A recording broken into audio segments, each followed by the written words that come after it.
Good evening. This is Tom Lewiston, your host for this evening's program on Network X. And tonight we're joined by Dorli Rainey, member of Veterans for Peace and Women in Black. Welcome, Dorli. Thank you for coming in tonight. Thank you for having me. And Dorli, we're coming up on 2 years this Saturday, where the American people and much of the rest of the world was convinced by the United States that we had to attack Iraq. And because Iraq possessed weapons of mass destruction, and we were told about nerve agents and biological weapons and nuclear weapons, and there was references to mushroom clouds. We all know now that that wasn't true, that was a deception from the beginning. So can you talk to us tonight about the war, or what we were told was a war, but now looks more like genocide, and the significance of the Iraqi culture and history and society, and what that culture has contributed to the world? Let's start there. Well, we have gone into this country and destroyed a culture that was the original civilization in the world. It was the cradle of the civilization. They were far ahead in mathematics. They were far ahead in planning things, in astronomy, and every kind of science you want to think about. They have lived over the years through occupations. They have lived through wars. More recently, they have lived through the Iran-Iraq War, at which time we supplied them with all kinds of weaponry. Then came, of course, the Gulf War, which devastated the country, ruined a lot of their oil wells. Then they had to put up with the sanctions, which were inhumane, would not allow them to repair the infrastructure that was destroyed. They have been terribly impoverished through the years of the bombing, through the Clinton years. They were bombed for years. Their infrastructure is in shambles. They could not rebuild during those years. And now even people who were very happy to see the Americans come in after Saddam now say they wish that Saddam were back, because at least they had an infrastructure, they had education, they had hospitals, they had water. And while some of the electricity was not very constant at the time of Saddam, they were assured, and they were planning for several hours a day when they actually could count on electricity. Now they may have or may not have 2 hours of electricity during the day. They don't know when they will get it. There's no planning. I can imagine having children, having to do laundry and everything else, and not knowing when and if you have electricity. The water supply has been completely devastated. They have only now drinking water out of some sewage-infested rivers, which causes terrible intestinal diseases. The hospitals have been devastated. There is no repair to the hospitals. There are no supplies to cure the ill. They have been promised reconstruction of their hospitals, but the reconstruction money has been held up for the cessation of the hostilities. So nothing is getting repaired. They cannot get gasoline. Some places are totally off limits, so people cannot get from their homes to where they need to go to work. Unemployment rate is over 60%. The country has been totally devastated, and it's not only devastated by the destruction of the infrastructure, But the uranium munitions we are using there have contaminated the soil, the water, and the air. Uranium munition has such fine particles of uranium that you inhale it and your body does not even know that it has inhaled a foreign body. It stays in your system. It will stay in the air, in the water, in the sand. It has a half-life of 4.5 million years. Well, correct me now if I'm wrong, but it's my understanding at the end of the first Gulf War that the United States and the so-called coalition forces actually developed the strategy to destroy the infrastructure, power generating facilities, water treatment plants, sewage treatment plants, as a way of bringing unknown diseases to the Iraqi population. Is that correct? I don't know. I've heard about it. I don't know. But even if they had not planned it, the end result is that that is exactly what happened. The water treatment plants have not been repaired. Sewage treatment plants have not been repaired. Raw sewage runs into the rivers, and that's where the people get their water for washing, for drinking, and everything else. They don't have enough electricity to boil the water. The children play in this, and the hospitals are full of patients with terrible intestinal problems, and many of them dying from them. So how, knowing that, how is it possible then that we, this nation, and this nation's leaders, could have had the temerity to allege that this country, which had been devastated from years of sanctions, intentional destruction of the infrastructure, would have any kind of weapons, let alone weapons of mass destruction? I mean, it seems to me that it's absurd. Well, the right wing of the Republican Party has decided to civilize the world, and they will do it their way. What does that, what do you think that means to you? What does that mean? It means to me that they had a plan to do this.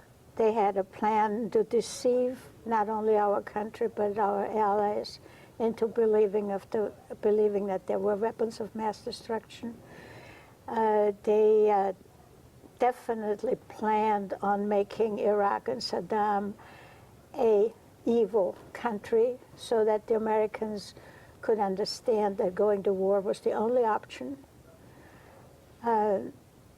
They have already gone in and destroyed the country to where it probably never really get up off its knees for a long time, and have now paved the way to go further into the Middle East to pursue not only the oil, but Iraq, for instance, has a lot of water, even so you don't see it because it looks like desert, but it has rivers, it has waterfalls, it has a lot of water, and it's that green belt area that will also help the colonization by America and the aggression towards other Middle East countries with the help of Israel. So you don't think it stops at Iraq then? It will not stop at Iraq unless something drastic happens, and I cannot foresee anything drastic happens. But when you read the paper, and I very seldom do because most of the time it is all coordinated by the major media anyway, the Italians have now decided to withdraw their troops. All 3,000 of them, they're starting to phase them out. That was announced today, I believe. That was announced today. Little by little, the Allies are falling away, and the Americans are going to have to go it alone. And what this will do to our country is already beginning to show. What do you see happening now? And again, it's the right wing of the Republican Party's agenda to totally destroy the social infrastructure of our country. They have started with taking the block grant money from HUD and putting it into the Commerce Department, who has absolutely no track record for handling homes and low-income housing. It will require a whole new infrastructure, which will be very expensive. They have already cut the budget on Medicaid, which affects not only all the children, it affects our state because we will have to pick up the tab. They are now doing this totally unconscionable pushing of privatizing Social Security. And little by little, they will cut out and totally destroy any kind of social framework that this country has been very proud of for a long time. And all of this because the reckless spending on the war. Which now amounts to we're about $300 billion? 156,230,900, and that was about 3 o'clock this afternoon. But when you go to that clock, the dollars run by so fast that if you try to read this whole number, you have to add $100 before you even done reading the number, because the dollars run by so fast. 156,230,900,000. Do you know if that figure includes Bush's latest request? Or not yet. No, that 80? does not include the new $87 billion. What's $87 billion? Or $83 billion, sorry. Okay. The body count is going up. We have now, the Iraqi body count stands between 16,000 and 18,000. The figures are not quite clear because we do not have an official counting of Iraqi death. Well, there was one report, a joint university study done by, I think, Johns Hopkins University. Lancet printed it. The Lancet article that talked about an 100,000. estimated 100,000 dead Iraqis. Yeah. And this is, as I said, a very conservative figure. We have 1,694 coalition troops have died. And we have confirmed U.S. casualties, 1,518 as of today. This war has not only ruined our reputation around the world, it has ruined our country, and it is continuing to do this. And unless we get Congress to lay down the rules that any more money for Iraq has to be accompanied by a complete exit strategy, we should not give them any more money, because they have no exit strategy. Well, do you think that's because we don't plan on leaving? There's no exit strategy because we don't plan on exiting? Well, we are planning on exiting in our very own way by installing our own government. We are building the garrisons over there.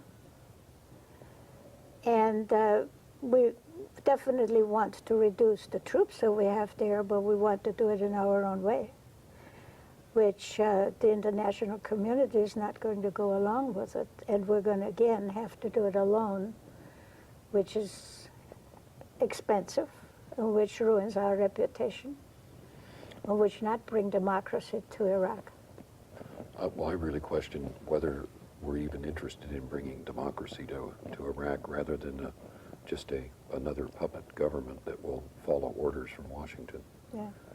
Let's go back for a minute or so and talk about the uranium munitions, knowing that you don't have a medical background, nor do I, but what are some of the long-term effects, if you know, of the uranium munitions? I mean, we hear reports from alternative news sources about large numbers of birth defects in children,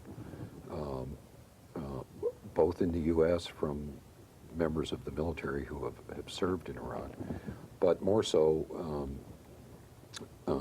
birth defects among Iraqi children. And are you aware of what some of those problems are, and if it can be attributed to the uranium munitions? Well, according to the Pentagon and the official government handouts, there is no scientific basis to connect uranium munition to the rise in birth defects, both in the children of returning veterans and of the children in Iraq. There have been many studies done. It's been studied since the first Gulf War. We have veterans from the first Gulf War who suffer from uranium munition illnesses. The terrible birth defects that we see in Iraq, where children are born with one eye, with tremendous tumors that take their whole faces. It is absolutely incredible that we can actually say this is not caused by uranium munition. The scientific evidence is there, but it's being denied by the Pentagon. Much as the Pentagon denied the health effects of Agent Orange Exactly in Vietnam. the same thing. But this is far more devastating. And it totally changes the chromosomes. It gets inhaled. It is such fine particles that the body will not reject them. So they will stay in the body and they will cause mutations in the chromosomes. And it's in the sand. It will, any wind will blow it around. It will probably blow it anywhere else too, not just contain it in Iraq. You cannot build a fence around it. So we may, at some point in the future, see it showing up Elsewhere. Uh, Exactly. Could even be in the state of Washington. Yeah, it could be. Now, there's been a number of, I think we're being told that the United States used some 3,000 tons of uranium munitions in this war.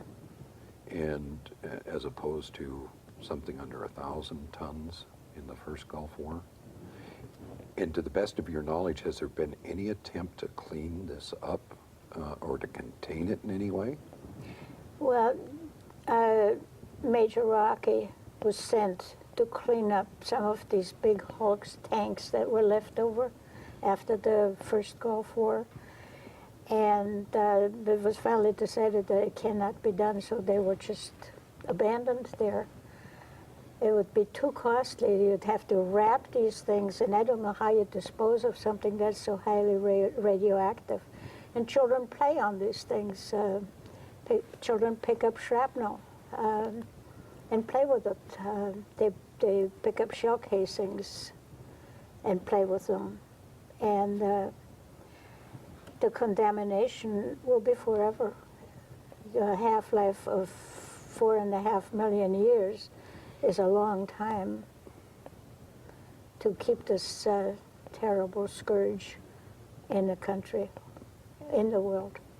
So this may well, the use of these munitions may well destroy the Iraqi people.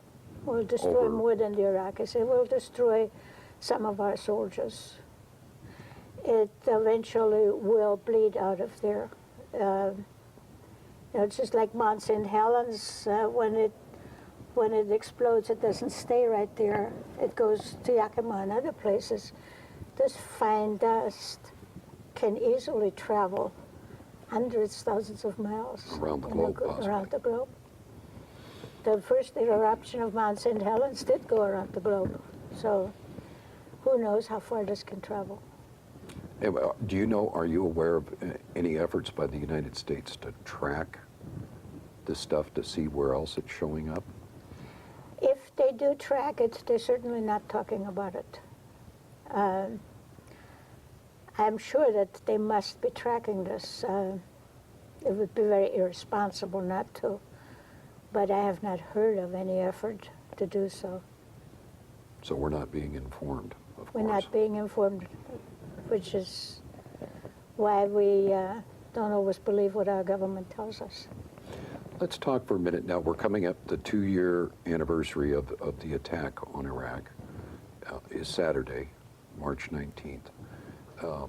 And what events are planned around that dreadful day here in the local area? The first event starts at 10:30 at Seattle Central Community College up on Broadway in the 1700 block. It is organized by the students, by a whole bunch of sponsors of this event. We start at 10:30 and we'll have music and speakers, and then we'll march from Seattle Community College down Broadway and then down Denny to the Seattle Center, where they have a rally going at noon. And again, they'll have music and speakers there. And at 1:30, there will be a march from the Seattle Center at Fisher Plaza to, I understand, the federal court, new federal court building downtown Seattle, and back to the Seattle Center. There'll be the students' rally will be a feeder march. There'll be a feeder march that labor has organized. They will meet at 150th and Denny, 154 at Denny, where the SEIU Service has their Employees little, Union. has their headquarters. I'm not sure what other groups are coming, but I understand that there will be people coming from Olympia, from Vashon Island. We hope to have a really good turnout for this. The sponsorship for the student rally is the International Socialist Organization, the Anak Bayan is a Filipino organization. Now we have the Socialist Alternative, Gabriela Network, the International League of People's Struggle, the Philippine-U.S. Solidarity Organization, Party for Socialism and Liberation, ANSA Seattle, which ANSA stands for Act Now, Stop the War and End Racism, Radical Women, Socialist Alternative, Veterans for Peace, and there are other groups too who are all signing on to this student-generated. Do you know who some of the rally. speakers will be? Will there be students speaking? We will firm all the speakers up by Thursday night. We are having speakers from ANSWER. We'll have student speakers. We'll have Filipino speaker. We'll have a short skit by a Filipino group. And somebody from the tenants union is going to speak on the social impact of the war. And we only have a short period of time, so we're limited on how many speakers, but we'll have very good speakers. I would like to close out the program tonight. We're almost out of time. Dorli, can you talk briefly about what happened in Fallujah beginning in November? I know we have destroyed the city, and we only have about a minute left. Can you fill us in a little bit? Fallujah is probably one of the worst stories in history. We have bombed Fallujah. We have used the napalm in there. We have used incendiary bombs. The troops would go door to door, and if there were no men in there, they would shoot the women and children. They were like caged people in there. They gave the people 3 days after the first attempt. They gave them 3 days to get out. But the people had no money, no transportation, no place to go. There were no refugee camps where people could go. So the main option was to stay there. They were trapped. And they were trapped. And the death rate in there, if you walked out, there were snipers on the rooftops. You walked out of your house, there was a sniper to shoot at you. We're in one family that I saw, the man went out trying to get some food for the family, and just a few feet from the house, he got shot. And the rest of the family could not go out to even bury him. He was lying in the street for 3 days. They could not even go out there to bury him. And then when they finally stopped the bombing and the shooting, most of these people were just dumped into mass graves. The stench of the dead corpses and everything was overwhelming. So we destroyed the city. We destroyed that city completely for no reason. Well, Dorli, I'm afraid we've run out of time. This is Tom Lewiston saying goodnight for Network X and asking you to stay informed and get involved.